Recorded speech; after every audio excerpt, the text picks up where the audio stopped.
Right, and Labour Cabinet Secretary Kazungu Kambi has moved to the High Court seeking to reverse the court order keeping Francis Atwoli on the NSSF board.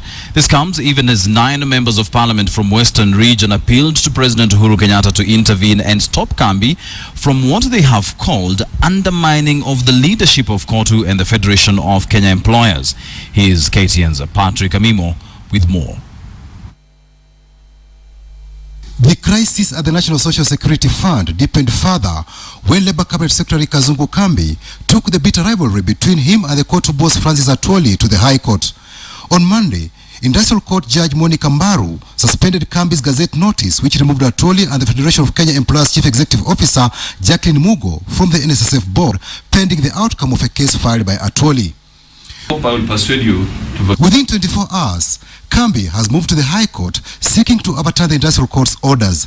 Kambi argues the Industrial Court lacks jurisdiction to suspend the Gazette notice which retired Atwoli and Mugo from the NSSF board. Meanwhile, 9 members of parliament from Western Region, led by Emuhaya lawmaker Wilbur Otichilo, came to the defense of Atwoli and Mugo. The MP said Kambi acted in total disrespect to the office of COTU and FKE, their leadership and workers. The MPs attributed the move to eject the duo from NSSF to their refusal to endorse the multi-billion shilling second phase of tertiary housing project.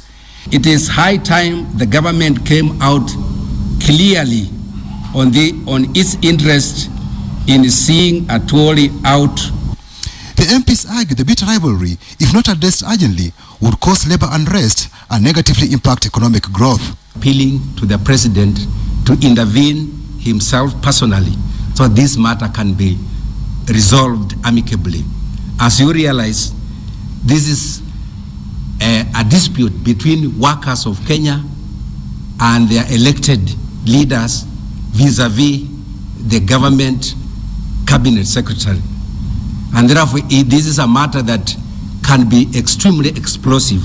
But then, could the MPs be playing a tribal card by defending one of their own? As much as we come from the Western region of this country, we represent the interests of the people of Kenya.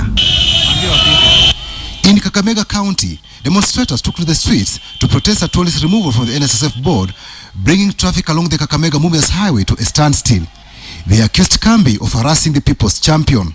It is not the responsibility of the cabinet secretary to appoint the representative of workers. The court case between Kazungu and Atwoli will be argued inter partes on Friday this week to determine the constitutional issue raised by the minister over the jurisdiction of the Industrial Court. Patrick Amimo, KTN.